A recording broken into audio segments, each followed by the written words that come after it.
Good evening. Learning with Wasim में आपकी खिदमत में हाजिर हूँ एक इंटरेस्टिंग टॉपिक के साथ। आज के टॉपिक की बुनियाद इस तरह है कि मेरे एक दोस्त ने मुझसे कहा कि यार तुम हमेशा सेविंग की बातें करते हो, इन्वेस्टमेंट की बातें करते हो, और मैं तो एक मिडिल क्लास फैमिली से हूँ और मेरी जॉब भी अच्छी है। मैं अपर मिडिल क्लास से ताल्लुक़ रखता हूँ, मेरी इनकम ऑलमोस्ट 1 लाख रुपए पर मंथ है। और लेकिन मैं सेविंग नहीं कर पाता क्योंकि मेरे एक्सपेंसेस बहुत ज़्यादा हैं, और उसकी रीज़न ये है कि महंगाई बहुत बढ़ गई है। तो मैंने उससे क्वेश्चन किया, और मैं आपसे भी अपने ऑडियंस से भी ये क्वेश्चन करता हूँ कि आप क्या समझते हैं। आप लोग, अगर मैं आपसे कहूँ कि आप लोग मिडिल क्लास से ताल्लुक़ रखते हैं, तो मेरा ख्याल है कि 90% लोगों का जवाब होगा कि यस, हम लोग मिडिल क्लास से ताल्लुक़ रखते हैं। कभी आपने सोचा है कि ये मिडिल क्लास का इल्यूजन क्या है, ये मिडिल क्लास का ट्रैप क्या है? तो आज मैं आपको ये बताऊंगा कि मिडिल क्लास का इल्यूजन और मिडिल क्लास का ट्रैप क्या है। तो बेसिकली है इस तरह कि इनकम और एक्सपेंस अक्सर व बेशतर हम लोगों के मीट नहीं कर रहे होते। हम जितना कमा रहे होते हैं उससे ज़्यादा हमारे एक्सपेंसेस हो रहे होते हैं। उसकी रीज़न ये है कि हम लोग कहते हैं यार हम मिडिल क्लास हैं। तो आज मैं आपको समझाऊंगा कि आप मिडिल क्लास हैं भी या नहीं है। देखिए, थोड़ा सा फ़र्क देखें। फॉर इंस्टेंस, आपकी सैलरी है 1 लाख रुपए, और आपके जो डिपेंडेंट हैं, यानी आपके जो मेंबर्स हैं, जो फैमिली मेंबर्स हैं, जो अर्निंग हैंड नहीं है और सिर्फ आप ही कमाते हैं, उनकी तादाद है 5। तो बेसिकली आपकी जो इनकम है वो 1 लाख नहीं है, आपकी इनकम 20,000 रुपये पर मंथ है। दूसरा ये कि ये 20,000 भी आपकी पूरी नहीं रहेगी, क्योंकि आपका जब टैक्स कट जाएगा तो it's almost 15 to 17,000 rupees per month के इक्वलेंट पर मेंबर आपकी इनकम हो जाएगी। अब दूसरी तरफ हम ले लेते हैं लोअर क्लास को। जब आप लोअर क्लास की बात करते हैं तो मैं एक मिसाल देता हूँ कि आपके घर में मेड होगी, और वो ऑलमोस्ट आप उसको 4 से 5 हज़ार रुपये सैलरी दे रहे होंगे 3-4 घंटों के लिए काम करने की। तो आप 2 मिनट के लिए एज्यूम कर लें कि आप उसको 5 हज़ार रुपये सैलरी दे रहे हैं, और अगर आप उसको 5 हज़ार रुपये सैलरी दे रहे हैं तो डेफिनेटली वो 4 या 5 घरों में काम करती होगी। तो आप 4 घरों की एवरेज रख लें कि वो 4 घरों में काम करती होगी, तो उसके अराउंड जो इनकम बन जाएगी वो 20 से 25 हज़ार रुपये पर मंथ बन जाएगी। इसी तरह अगर उसका हस्बैंड है तो वो भी काम कर रहा होगा, डेफिनेटली वो भी अगर 30,000 कमा रहा है तो इन दोनों की कंबाइंड इनकम जो है दैट विल मेक अराउंड 50,000। अब आप फ़र्क को महसूस कीजिए। आप कमा रहे हैं 1 लाख रुपए, बट आपके फैमिली मेंबर्स की वजह से आपकी जो हाउस होल्ड इनकम को अगर आप डिवाइड करते हैं तो वो रह जाती है 20,000, और टैक्स के बाद वो रह जाती है 17,000। वेयर एज उनकी इनकम जो है, उनके भी अगर 5 मेंबर हों तो वो तकरीबन रह जाती है 10,000 रुपये। तो डिफरेंस जो है लोअर का और मिडिल क्लास का, वो रह जाता है सिर्फ 7,000 का। यानी आप 10,000 कमा रहे हैं और वो आप 17,000 कमा रहे हैं और वो 10,000 कमा रहे हैं। अब फर्क यहां से शुरू होता है कि वो किस तरह सर्वाइव करते हैं और आप किस तरह लूज करते हैं। होता किस तरह है कि वो इस चीज के ऊपर कायम होते हैं कि they belongs to lower class, so उनको कोई मसला नहीं होता। उनको किसी बेहतरीन किस्म की लोकेलिटी में जाने की ज़रूरत नहीं होती। वो कोई ब्रांडेड सूट्स नहीं पहनते। उनका एजुकेशन का जो स्टैंडर्ड है वो अपना उस लेवल पे मेंटेन करते हैं जो एक लोअर क्लास का होना चाहिए। लेकिन उसकी जगह आप क्या करते हैं? आप ब्रांडेड कपड़े पहनते हैं, आप कोशिश करते हैं कि गाड़ी लें, आप कोशिश करते हैं कि आपकी एजुकेशन जो बच्चों की है वो बेस्ट हो, यानी आप बेस्ट से कम में कंप्रोमाइज़ नहीं करना चाहते, जबकि आपकी इनकम का डिफरेंस उसकी इनकम से कोई बहुत ज़्यादा नहीं है।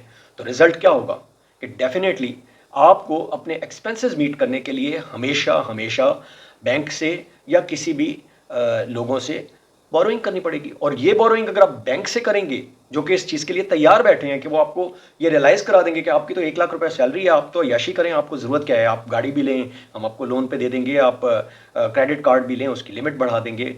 बट वो ये नहीं बताएंगे आपको कि अगर आप इसकी पेमेंट नहीं करते तो हम आपसे कंपाउंडिंग इंटरेस्ट चार्ज करेंगे।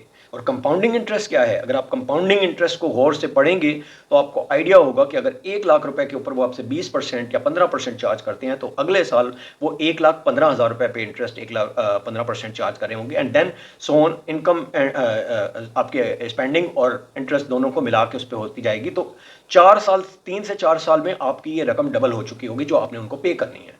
और क्या गारंटी है कि आपकी जॉब मेंटेन रहेगी? और जैसे ही आपकी जॉब मेंटेन नहीं रहती, आप धड़ाम से नीचे आ जाएंगे।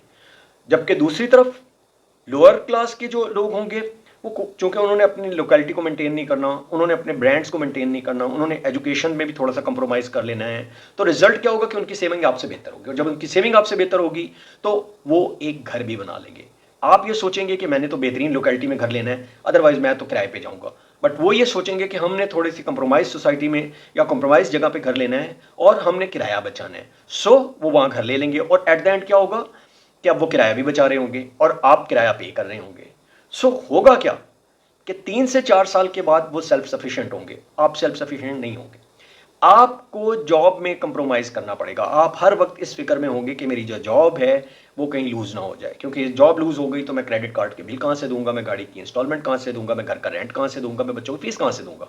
वेयर एज उनके पास ये प्रॉब्लम नहीं होगी, क्योंकि घर वो बना चुके होंगे, बच्चे उनके नॉर्मल स्कूल में पढ़ रहे होंगे, तो दैट मीन्स कि वहाँ उनकी बहुत ज़्यादा पेमेंट नहीं हो रही होगी। और प्लस ये कि उनके साथ के साथ कुछ सेविंग भी हो रही होगी। तो ऐसा स्टेज जब आएगा कि आप उनको कहते हैं फॉर इंस्टेंस कि भाई मेड को आप कहते हैं कि नहीं अब मैं तुम्हें अफोर्ड नहीं कर सकता, अस्सलाम वालेकुम आप छोड़ दीजिए, तो वो कहेगी ठीक है ओके, और उसको 1 हफ्ते के अंदर अंदर कोई ना कोई जॉब मिल जाएगी, आपको नहीं मिलेगी। बाय द वे ये कीजिएगा नहीं, वरना आपको मेड निकालने से पहले घर वाले निकाल देंगे। एनी हाउ, तो जस्ट किडिंग। तो ये वो चीज़ें हैं जो हमें एक ट्रैप में फंसाती हैं, और ये ट्रैप कहलाता है मिडिल क्लास ट्रैप। अगर आप पाकिस्तान की सूरत हाल देखें और अब मैं एक जनरल आपको ओवरव्यू दूं, तो 50% लोग ये कहेंगे कि हम मिडिल क्लास से ताल्लुक़ रखते हैं, 5% ये कहेंगे कि हम वेल ऑफ एक अपर क्लास से ताल्लुक़ रखते हैं, और 45 के करीब कहेंगे कि हम लोअर क्लास से ताल्लुक़ रखते हैं। लेकिन जब आप देखेंगे तो इनफैक्ट वो 50% भी लोअर क्लास से ही ताल्लुक़ रखते हैं। और जब तक वो अपने इस लो प्रोफाइल को एक्सेप्ट नहीं करेंगे, वो सेव नहीं कर सकते, और जब तक वो सेव नहीं कर सकते तब तक वो इन्वेस्ट नहीं कर सकते, और जब तक वो इन्वेस्ट नहीं कर सकते तो उनका फाइनेंशियल मैनेजमेंट हमेशा गलत रहेगा, हमेशा नेगेटिव रहेगा, हमेशा लॉस में रहेगा। और ये इसका इम्पैक्ट आगे चल के कितनी बुरी तरह पड़ेगा ये आप सोचें, क्योंकि फाइनेंशियल प्लानिंग जब भी की जाती है वो 9 से 10 साल के लिए की जाती है, 1 से 2 दिन के लिए नहीं की जाती। तो हमेशा याद रखें कि आपने मिडिल क्लास माउस ट्रैप में नहीं फंसना है।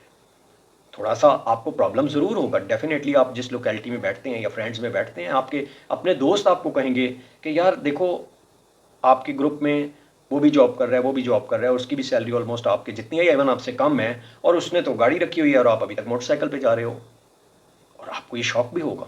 इसी तरह आपकी बेगम आपसे कह सकती है कि मेरे सारे कोलीग्स जो हैं वो ब्रांडेड कपड़े पहनती हैं, आपके बच्चे आपसे कह सकते हैं कि मेरे तो सारे दोस्त जो हैं वो अच्छा वाला मोबाइल फ़ोन रखते हैं। तो आप उनको कह सकते हैं कि थोड़ी सी मेहनत आप लोग भी कीजिए और थोड़ा सा इनकम जनरेट करने की कोशिश कीजिए। देन आप जो इनकम जनरेट करेंगे उसको आप बेशक मोबाइल पे खर्च कीजिए, उसको आप ब्रांडेड चीज़ों पे खर्च कीजिए। बट जो मेरी मेन सोर्स है, क्योंकि ये तो एक मेन सोर्स ऑफ इनकम है ना, ये तो वो सोर्स है जिस पे पूरा घर ने चलना है, इसमें से मैं इन चीज़ों के लिए कंप्रोमाइज़ नहीं कर सकता। For the benefit of your sake, आपके फ्यूचर के लिए मैं कंप्रोमाइज़ नहीं कर सकता। क्योंकि आज अगर ये कंप्रोमाइज़ आप करेंगे, उनको मोबाइल लेके देंगे, उनको ब्रांडेड शूज़ लेके देंगे, उनको ब्रांडेड कपड़े लेके देंगे, लीज पे गाड़ी लेके देंगे, क्रेडिट कार्ड ले लेंगे, तो फिर आप सोचते रहिए कि फिर आज से 10 साल बाद आप लोअर में भी नहीं होंगे, लोअर से भी नीचे चले जाएंगे, ब्रेक कर जाएंगे। तो आज का कंजूस होना कल के बेवकूफ़ होने से ज़्यादा बेहतर है और ज़्यादा आरामदेह है। कि इस इंस्टेड के कल आपको सारे लोग कहें, आज तो आपको लोग कहेंगे कि आप थोड़े से कंजूस हैं, बट कल आपको लोग कहेंगे कितना बेवकूफ़ था कि इतने अपने खर्चे इतने बढ़ा लिए जबकि इसकी इनकम इतनी थी नहीं। सो इस रूल को समझें और इस पे कायम रहें कि बेसिकली आप जब तक आपकी इनकम जो है उसको आप अपने पूरे हाउस के मेंबर्स पे डिवाइड करें, और देन आपकी पर पर्सन जो इनकम आती है उसके साथ आप फिर ये डिसाइड करें कि आप मिडिल क्लास से हैं या लोअर ग्रुप से हैं, और उसी हिसाब से प्लानिंग करें। और डेफिनेटली सिर्फ महंगाई नहीं बढ़ती, हम लोग अपने एक्सपेंसेस खुद बढ़ाते हैं। देखें होता क्या है कि जब हमारी इनकम बढ़ती है तो हम लोग कुछ ऐसी चीज़ें भी खरीदना शुरू कर देते हैं जिनकी शायद हमें ज़रूरत नहीं होती, जस्ट बिकॉज देखा देखी, जस्ट बिकॉज कि हम अपने स्टैंडर्ड को बढ़ाने के लिए, जस्ट बिकॉज कि हम कहते हैं कि हम अब हमारा ज़रा पता चले लोगों को, और ये पता चलना किसके लिए नुकसानदेह होता है? आपके लिए। सो बी वाइस, कोशिश कीजिए कि अगर आप मिडिल क्लास हैं और आपकी income after your members lower के इक्वलेंट है तो अपना प्रोफाइल को लो रखिए। इवन अगर आप middle class upper middle class में भी हैं तो भी कोशिश कीजिए कि अपने प्रोफाइल को एक लेवल पे रखें। उसका फ़ायदा ये होगा कि आज से 5 साल बाद आपकी जॉब ख़त्म हो जाती है, आपके बिजनेस में कोई लॉस आता है तो आप शॉक्ड नहीं होंगे। So remember, don't be trap in middle class trap, क्योंकि ये एक इल्यूजन है और ये आपको तबाह करता है। कमेंट्स में मुझे बताइएगा कि आपको वीडियो कैसी लगी और आपको क्या मज़ीद जानना है, और आप अपर मिडिल क्लास से हैं या लोअर के प्रोफाइल पे आने के लिए राज़ी हैं। इसी के साथ मैं आपसे इजाज़त चाहूँगा और जाने से पहले प्लीज़ याद रखिए, शेयर कीजिए, सब्सक्राइब कीजिए, कमेंट्स कीजिए। अल्लाह हाफ़िज़।